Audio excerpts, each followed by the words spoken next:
This conference will now be recorded. Okay, so today let's see what all are the things that we'll be learning throughout this training. Okay, so the stuffs that we are going to learn throughout this training is what we are going to cover today. So before that, may I know very quickly, like what is your skill set and what is your expectations? Like what you are expecting from this training? Can you guys give me a very quick idea on that?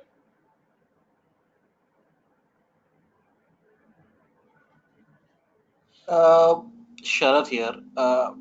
All this while I've been working on mainframes till date, but I have an idea of how to use these SVNs, the code repositories. Only we use SVN in our code migration. So I was kind of hoping something which is related or close to what we do in mainframes. If we can know that, or maybe the methodology of DevOps, so that we can implement in a small project and then get it switched to DevOps. I don't know how much it of helps, but that's my idea. Okay, great. What about others? But does this actually need any coding standards, or I mean, do you have to be specifically knowledgeable about any other technology, or is it okay if you can still go without any programming knowledge? How is it? Yeah, it is not like without any programming language. We require some level of programming. It's not full of programming, but we will be requiring some scripting skills like Python scripting, shell scripting, and all. So that is the concept of DevOps because we are focusing on automating things.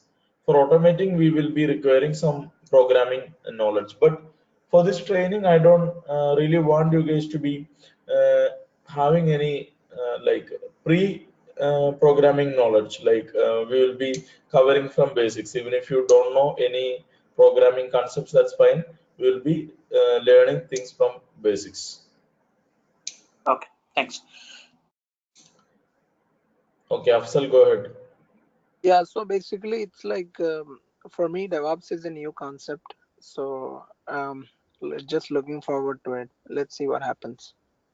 Okay, fine. So you have any experience in any other technologies like Linux basics or anything? I did. I mean, I have like I did not work basically in IT. So this is my startup. So I have I did training in QA. Okay, fine. Okay. Okay. So yeah. Next. Who is next?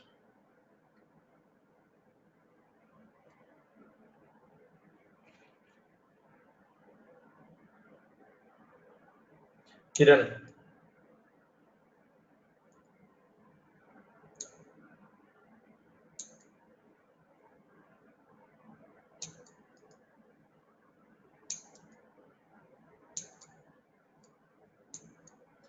Kiran, Kumar, are you guys there?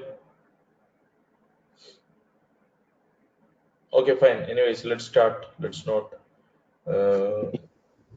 Hey, Okay. Joseph, this is Kumar. Okay, my side is I'm Windows and VMware. Just Okay. I'm moving to the DevOps. Okay. Okay. Yeah. So it's fine. Let's start with our session. So let's see what all are the things that we are going to focus. So before that, myself, I'm Joseph. So I have some 7 years of experience in this IT industry. So more than 3 years of training experience. So I'm working as a DevOps engineer. I have very good hands-on experience in most of these DevOps tools. So I can help you guys with learning the DevOps tools.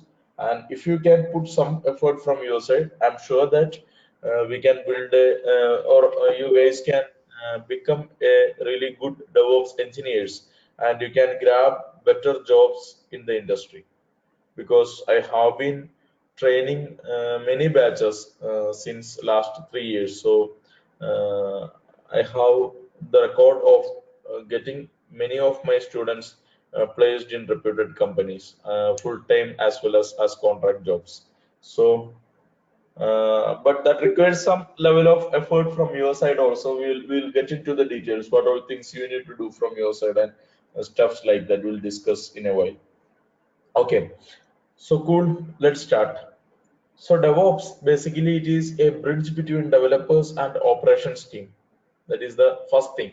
Like previously, there were not a discipline called DevOps. It was not there previously. There were two different teams. One is developers and another team was operations. But now, since the software development model changed to agile methodology, it become a requirement to deploy the application very frequently, like new features or new releases, new change in the code will be there every week or every 2 weeks, or it will be there very frequently. So it became a necessary, or it became a necessity to do the release, deployments, testing, everything frequently or repeatedly. So for that purpose, this new discipline called DevOps came into existence, and it takes care of automating everything, automating the release, automating the deployment. Deployment is nothing but installing the new changes or new code in production or in servers. That is deployment. So release or deployment, testing, test the code, whether the code is fine or not, test it functionally as well as performance wise. So in every aspect of code, we will have to test it. So we'll have to monitor it. We'll have to do all these things to our code. So for that, we need a lot of automation. And DevOps is a discipline which focus on automating all these steps. Okay, that is basic understanding of DevOps. So now I will go through the things that you must know or the skills that you require to become a successful DevOps engineer. Okay. Hope my screen sharing is proper. You guys do not feel any delay in screen sharing. Is it okay, guys? Yep, it's good. Okay, fine. So first thing that you need to know as a DevOps engineer is a good server administration skill. Basically, Linux skill, your Linux knowledge. That is the first thing which is required as a DevOps engineer. You need to be a good Linux server administrator. So that is why we are starting from the Linux basics. So initially, our initial sessions will be Linux basics. We will focus on what is Linux servers, how to connect to Linux servers, how to run basic commands on Linux servers, how to install application on Linux, how to upgrade some application, how to troubleshoot if some load average is high, how to troubleshoot that. If some disk usage is high, how to check that and fix that. So we'll be focused on our initial sessions in this Linux basics. So it is really important that you guys need to be very good. You guys need to have very good Linux knowledge to become a successful DevOps engineer. So anybody who is having a fair understanding of what is Linux basics and all. Anybody here who is having at least some idea on what are these Linux basics? Okay. So in case you guys have some understanding, let me know so that it will be great. I can model my curriculum according to that. Okay. Anyways, fine. So then after Linux basics, you need to be very good in some of the various DevOps tools. There are several DevOps tools available in market. A lot of DevOps tools available in market. You don't need to learn each and everything, but you need to learn some critical pieces or critical tools. So one main thing about learning some tools is that, see, for example, see, when you take virtual infrastructure or when you take the cloud technologies, there are a lot of cloud providers. There is Google, there is AWS, there is Microsoft Azure, there is Rackspace, there is DigitalOcean. There are several providers who give us cloud as a service or cloud computing as a service. So it is not really worth to learn each and every of these cloud provider before you go to a job. So basically, you just need to understand any one of these cloud provider fully, or even not fully. You just need to understand any one of these tools in a fair amount of detail. Okay, so if you know AWS very good, then it will be really easy for you to learn Azure. It will be easy for you to learn Google Cloud, because Most of the times these things work in a similar fashion. Maybe some terminology is different, some services different. But if you know AWS, it will be easy for you to learn any other cloud technology. So that is why we are focusing on AWS here.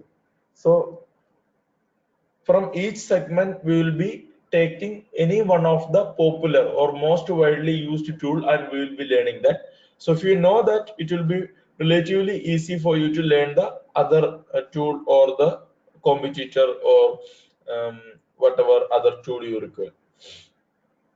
Okay, so that is from cloud. Then source code repository. So I think Kumar or Afsal said like he's working on mainstream and he's working with SVN. So that is source code repository. That is the place where developers will be keeping their code, keeping their source code after developing the application.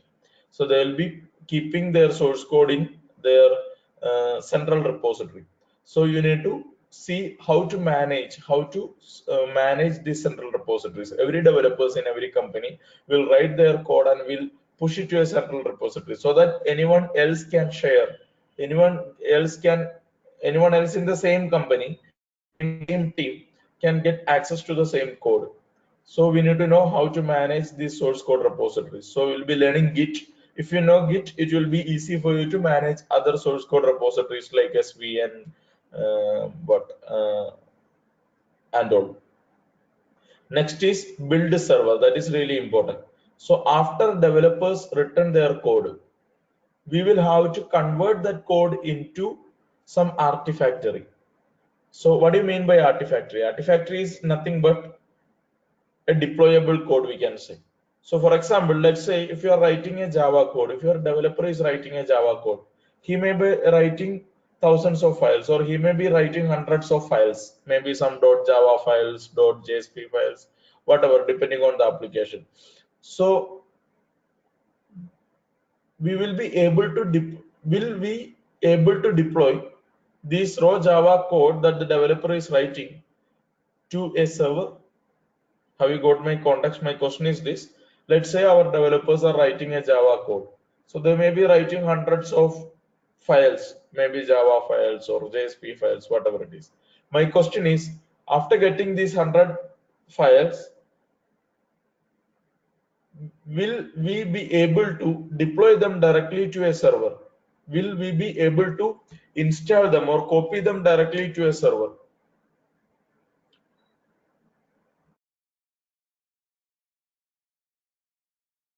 No, I don't think so. Okay, okay. Why you don't think so? It would be possible through Jenkins. No, but No, you no. need a Leave. medium to actually put them into the right place, right? I mean, you can't straight away put it like that. Okay, yeah, yeah. You It are has to close to go the through. answer. It has to go through the stages. You cannot do like that. Okay, leave about stages and everything. Just my question is, if it is a single Java file, if I copy, let's say my application is having only single Java file, .java file. If I copy it to the right location in my server, will it work? That's my question. Leave about Jenkins, Devops, everything. Normal logical question. No, it will not work.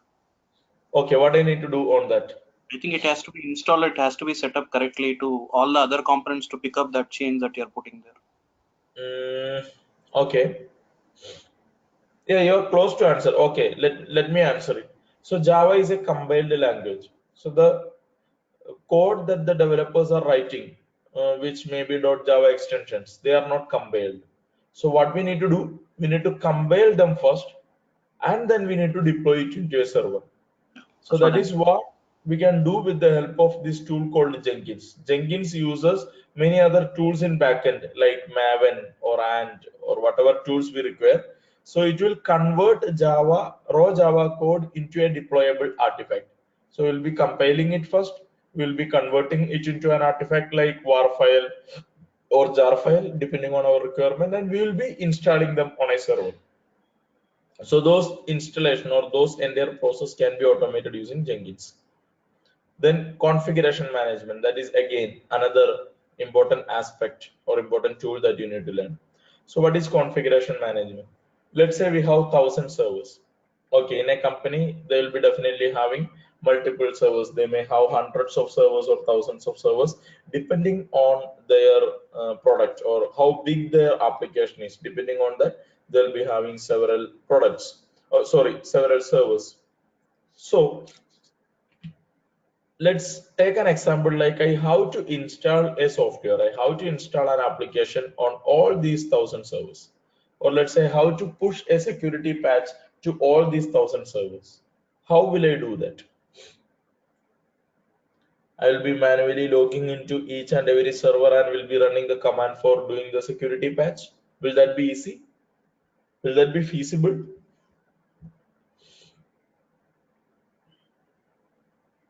No. Okay, that will be very time consuming task. It will require a lot of manual efforts. So for doing such things, we have a technology called configuration management. So these tools, Chef, Puppet, Ansible, Salt, all these tools are different, are providing us configuration management capabilities. Using these tools, we can do these tasks very easily from a remote machine. Okay, so basically we will be having a centralized server, a Chef server or Ansible or whatever. We'll be having a centralized server, and there we will be writing the instructions for updating the security patches on all these 1,000 servers, or installing package on all these 1,000 servers, and we'll be pushing them to all 1,000 servers. So we don't need to know, it will go and get applied on all these 1,000 servers. So that is what configuration management tool is. So in the segment we'll be focusing on Chef. So like I said, if you learn Chef very well, it will be very easy for you guys to understand and learn Puppet, Ansible, whatever cloud configuration management tool you want. Next is containerization. That is the most important or most sought after technology these days, Kubernetes, Docker, and everything.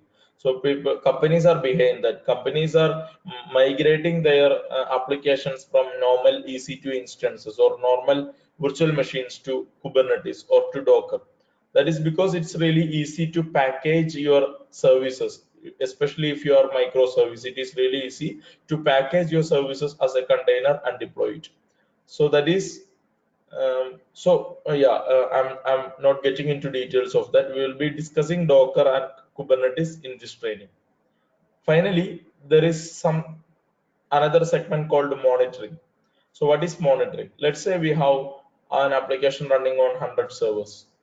Okay, so it is really important for us to monitor the application. We need to see whether the server on which the application is running is up and running. Is the server is running fine on disk? That means is the disk usage on the server is fine. Then is the load average fine, memory usage fine? Those things we need to keep on monitoring. In case the disk usage goes high, before it reaches 100% and before it cracks the server down, we need to go and fix that issue. Okay, so monitoring tool can help you in all of these things. We can monitor entire servers and application using some monitoring tools. So we'll be discussing how to set up monitoring for our servers, how we can monitor them using Nagios. We'll discuss how monitoring can be done using Nagios. Okay, so that is another set of thing that we are going to learn. So detailed schedule is like this. We have divided our entire training into 5 different modules. Module 1 is provisioning server or creating our server. So we'll be creating, or in the first module, actually our first session will be really advanced. So I should start with Linux basics, but I want everyone to have a server to test these things. Otherwise, just teaching you theory won't help you. So our initial session will be very advanced session. You may find it difficult to understand that, but okay, if you go over that recording, you will definitely able to get it. Or in case you are stuck somewhere, I will be able to help you guys. So don't worry. Even if you feel like our initial sessions are very complicated or very complex. Initial session means I'm telling about only first session, day 1. So if you feel like it's tough, Don't. It's not too tough. Okay, it's relatively easy. If you listen carefully, you should be able to get it. So first session is setting up a server, like how you can create a server in your laptop. That is the first session. We will be creating a server or virtual machine in your laptop so that you can practice whatever things coming next. Then we will start with Linux basics. We will see basic commands of Linux, installing packages, troubleshooting, stuff like that. After Linux basics, we will see basic services. There are several services like DNS, Apache, load balancer. So we'll be discussing those services. These are also really important for DevOps. Then we will start scripting. We'll start shell scripting and Python scripting. We'll discuss what is shell script and what is Python script, how to write your scripts. We will cover several real-time projects. In each and every of these projects or of these modules, we will be having real-time projects. We'll be discussing real-time projects. At the end of each session, we'll be discussing real-time projects. So with these real-time projects, your interview preparedness will increase. You can even tell those real-time examples in your interviews. Like if they ask what is the last project you have done on Python, or what was your latest project on shell scripting. So if you get a question like that, we'll be discussing enough real-time projects so that you can tell them directly in your interviews. Next is third module, which is database. We'll see what is MySQL database, how to install MySQL, how to write basic queries, how to set up replication. We'll discuss all those things.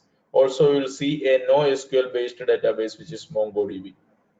Fourth module, we'll learn AWS, cloud computing. We'll learn several services of cloud computing. Then DevOps tools. We'll see Chef, then Git, then Ant or Maven, which is a build tool, then Jenkins, then Docker and Kubernetes, finally Nagios. At the end, we will be having a real-time project. That is how this project or how this training is designed. And with every module, we will be having a real-time project or real-time session, which will really help you guys a lot. So that is the training, or that is the syllabus. Do you guys have any questions in whatever we discussed? So yeah, I heard about one more tool called Hudson. What does it do? Like, I mean, Okay, just a Hudson question. is, yeah, Hudson, yeah. So Hudson is nothing but Jenkins. So it is, I think it is a paid version of Jenkins. Hudson is the company which maintains Jenkins. So it's okay to learn Jenkins. Okay, that was not mentioned, so I asked. Yeah. Yeah. Yes, yes. So see, if you search, it's a parent company of Hudson, but it's not most widely used these days now, I think. See Hudson. See Jenkins, previously known as Hudson. Okay. Okay, so so that's okay. You can learn Jenkins, and that is a standard these days. Okay, what about Kiran, Kumar, and Sharath? Feel free to ask me questions. Whatever questions you have, please feel free to get them cleared. So, like you said, for learning Linux basics, we need to have our own, like, I mean, first we'll install our server, like VPN server. VM. We will Okay, install a VM. okay, virtual machine server. Yeah, virtual machines. So if the forthcoming sessions are actually based on what we really don't know, can we actually get some pre-session material or something where we can at least go through and understand what is being discussed in the current session or something like that? For example, if a session for tomorrow is going to be on Linux, if possible, if there is any document that actually just actually gives us a gist of what Linux is all about, or maybe if we can go and understand few terms of what Linux is all about, I think that will be easy for us to follow the session.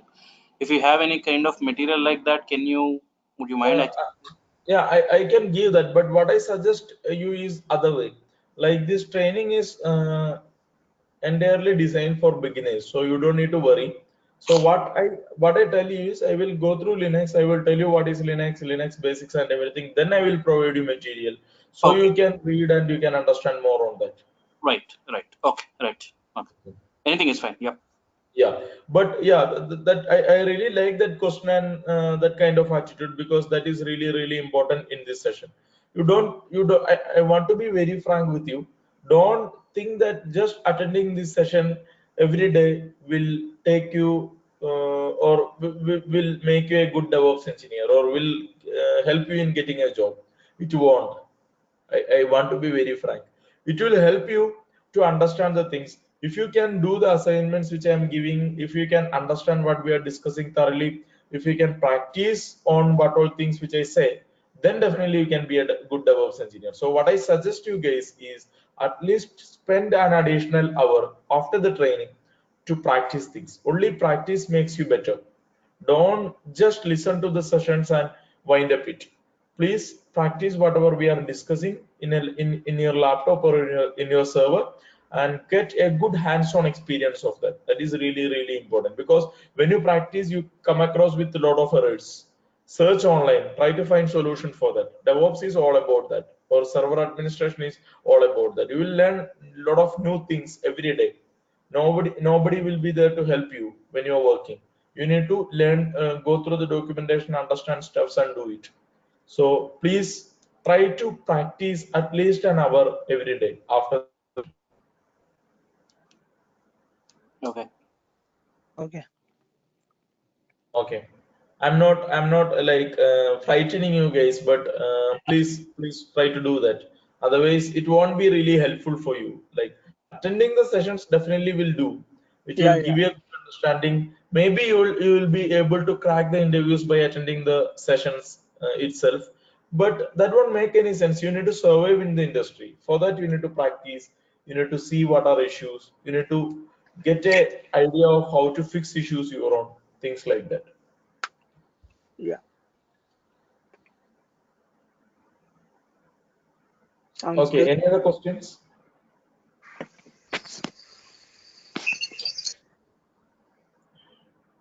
So let me see, check with Chandra whether it is okay to start the session from tomorrow, because we have very less number of students now.